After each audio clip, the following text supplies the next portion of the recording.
नमस्कार दोस्तों, target with PS Parihar channel में आपका स्वागत है। सुबह के इस वीडियो में ऐसी सूचनाएं होती हैं जो विभिन्न समाचार पत्रों पर छाई हुई होती हैं और विद्यार्थियों के लिए आवश्यक होती हैं। तो आइए शुरू करते हैं और देख लेते हैं कि आज के समाचार पत्रों में ऐसी कौन कौन सी सूचनाएं हैं। तो जल्दी से वीडियो को लाइक कर दें, शेयर कर दें। जिन्होंने अभी भी इस चैनल को अभी तक सब्सक्राइब ना किया हो तो जल्दी से सब्सक्राइब कर लें, ताकि आप लोगों को भी इसी तरीके की अपडेट्स मिलती रहें। जो मित्र पहले ही सब्सक्राइब कर चुके हैं वो लोग इस वीडियो को लाइक कर दें। आगे बढ़ने से पहले एक जरूरी सूचना कि अब पीएस परिहार ऑनलाइन क्लासेस नाम का एक ऐप प्ले स्टोर पर आ गया है। इसको जल्दी से जल्दी इंस्टॉल कर लें। अब पढ़ाई से संबंधित जितने भी वीडियोस हैं, जितने भी स्टडी मटेरियल है, सब आप लोगों को उसी ऐप पर देखने को मिलेगी। इसकी लिंक जो है मैं डिस्क्रिप्शन में दे दूंगा और कमेंट बॉक्स में भी इसकी लिंक मिल जाएगी। पहले आप लोगों को बता दूं कि टारगेट विद पीएस परिहार नाम के दो ऐप हैं। एक तो ये है जो पुराना है टेस्ट सीरीज ऐप, और ये एक नया ऐप है जिसमें आपको वीडियोज इत्यादि भी देखने को मिलेंगे। सबसे पहली सूचना है, लटक सकता है यूपीटीईटी। लिखा है 7 मार्च को यूपीटीईटी कराने के लिए शासन को भेजा प्रस्ताव। शासन को इसके पहले भी प्रस्ताव भेजा जा चुका है, लेकिन शासन ने इसकी अनुमति ही नहीं दी है, जिसके लिए दोबारा ये प्रस्ताव भेजना पड़ा।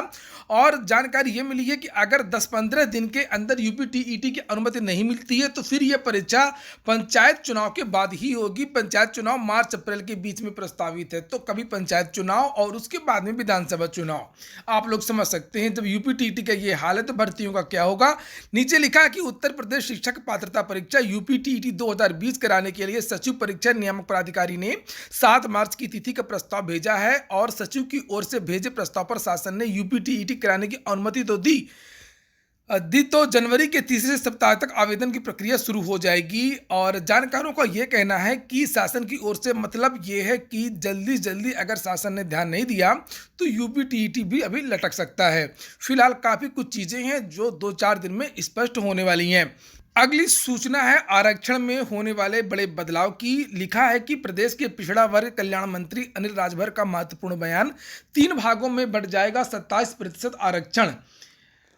लिखा है कि प्रदेश के पिछड़ा वर्ग कल्याण मंत्री जिले के प्रभारी मंत्री अनिल राजभर ने कहा कि सरकार जल्द ही 27% आरक्षण को पिछड़ा, अति पिछड़ा और अत्यंत पिछड़ा 3 भागों में बांटने जा रही है। असल में भारतीय जनता पार्टी का काफ़ी दिनों से ये कहना था कि जो आरक्षण है वो ठीक से नहीं दिया जा रहा है। ओबीसी आरक्षण खासतौर से कुछ ऐसी जातियां हैं जिन्होंने आरक्षण का ज़्यादा लाभ लिया है, और बहुत सी ऐसी जातियां हैं ओबीसी में जिनकी हालत अनुसूचित जाति और जनजाति से भी कम है।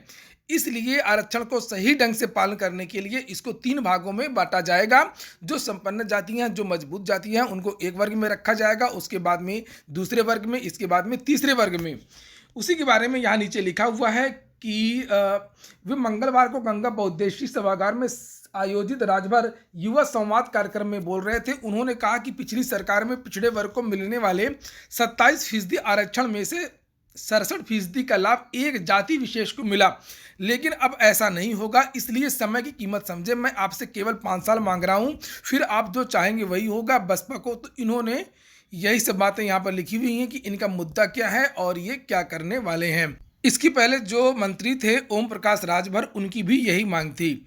इसके बाद में अगली सूचना है यूपी SSSC की। लिखा है कि कनिष्ठ सहायक और लिपिक परीक्षा के प्रवेश पत्र वेबसाइट पर अपलोड। अधीनस्थ सेवा चयन आयोग ने सम्मिलित कनिष्ठ सहायक व कनिष्ठ लिपिक भर्ती परीक्षा 2016 की हिंदी टंकण और अंग्रेजी टंकण परीक्षा के लिए प्रवेश पत्र आयोग की वेबसाइट पर अपलोड कर दिया गया है।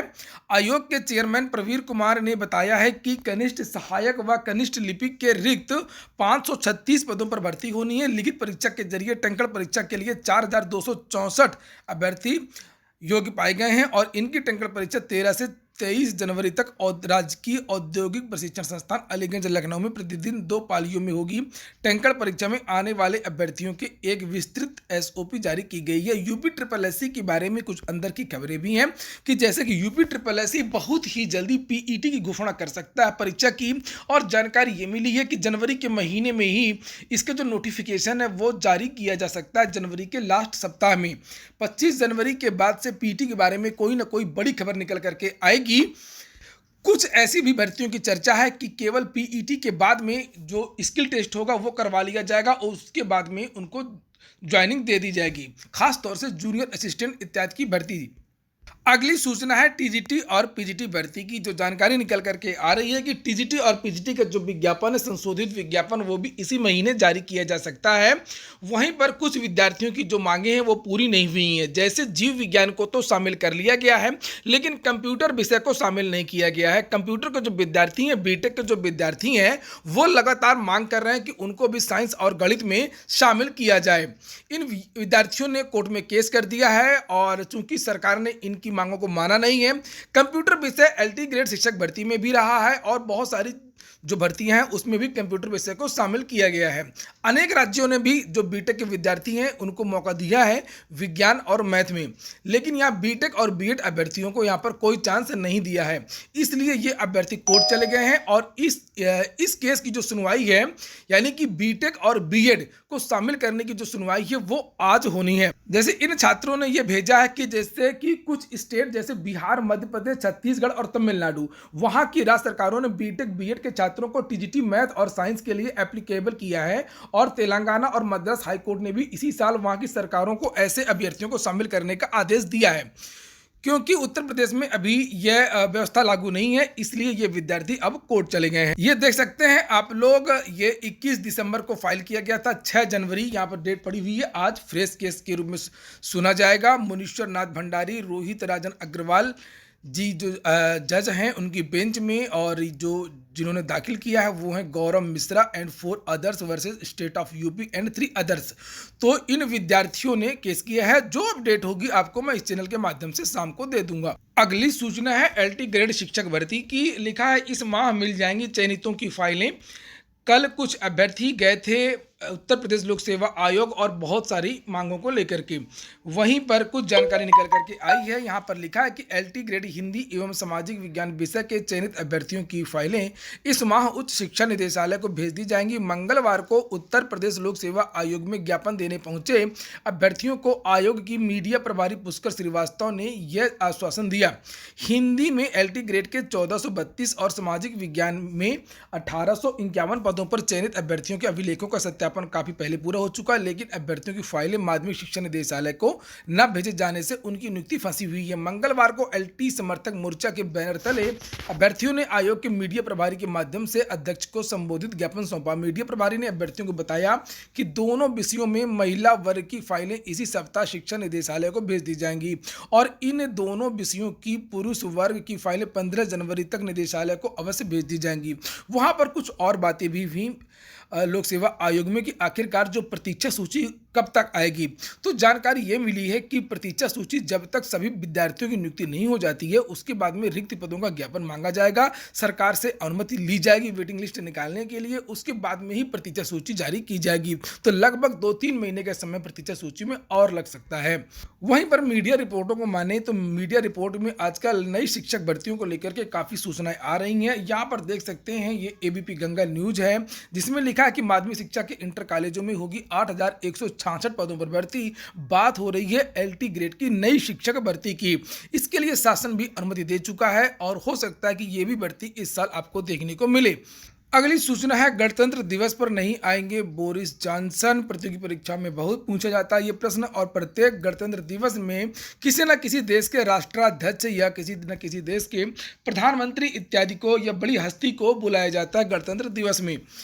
इस बार जो तैयारी थी वो ये थी कि बोरिस जॉनसन आएंगे, चूंकि प्रधानमंत्री नरेंद्र मोदी ने उनको फ़ोन किया था और आने के लिए कहा था, लेकिन वहाँ पर कोरोना का संक्रमण इतना बढ़ा हुआ है और उसको संभालने के चलते इन्होंने असमर्थता व्यक्त की है और इन्होंने फ़ोन करके कहा कि बहुत जल्द आएंगे, लेकिन अभी ब्रिटेन में जो है वो हालत ख़राब है। फिलहाल अब देखना ये होगा कि 26 तारीख को अब कौन से जो प्रधानमंत्री हैं या राष्ट्रपति हैं आएंगे, इतनी जल्दी कैसे तैयारियां हो पाएंगी। खैर जो भी चीज़ें होंगी वो आगे देख ली जाएंगी। अगली सूचना है इलाहाबाद विश्वविद्यालय की संयुक्त शोध प्रवेश परीक्षा 17 तारीख को होगी। दिव्यांग अभ्यर्थी 69,000 शिक्षक भर्ती के लिए 23 दिन से लगातार धरना प्रदर्शन कर रहे हैं और ये मांग कर रहे हैं कि 2016 आरपीडीडब्ल्यू एक्ट का पालन किया जाए, 4% आरक्षण दिया जाए, लेकिन वो भी इनको नहीं दिया जा रहा है।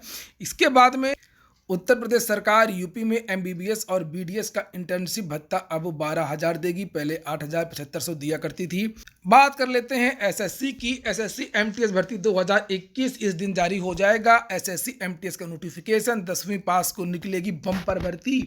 एसएससी एमटीएस 2020 का नोटिफिकेशन 2 फरवरी 2021 को ssc.nic.in पर जारी कर दिया जाएगा। इस भर्ती के तहत केंद्र सरकार के विभिन्न विभागों में 10वीं पास युवाओं के लिए छप्पर फाड़कर भर्तियां निकलेंगी।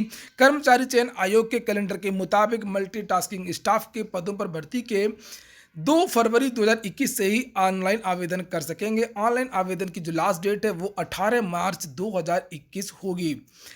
एसएससी एमटीएस 2020 पेपर 1 का जो आयोजन है 01 यानी कि 1 जुलाई से लेकर के 20 जुलाई के बीच में होगा। 10वीं पास के जो भर्ती हैं वो आवेदन करेंगे। पिछली बार करीब 10,000 पदों के लिए भर्तियां निकली थी। 18 से 25 वर्ष की आयु मांगी जाती है।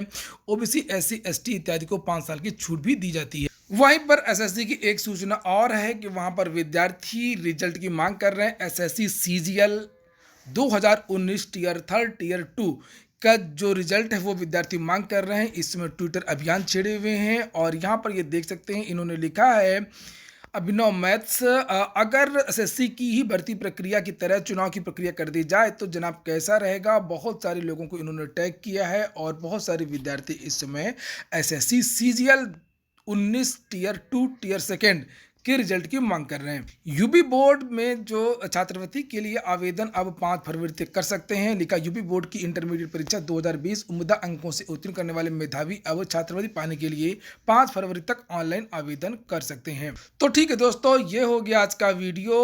और फिर से आपको याद दिला दूं कि इस ऐप के साथ साथ में इस ऐप को भी आप लोग इंस्टॉल कर लें और अपनी पढ़ाई जारी रखें। इस ऐप के द्वारा आप लोग मुझसे या अध्यापकों से बात भी कर सकते हैं, चैट भी कर सकते हैं।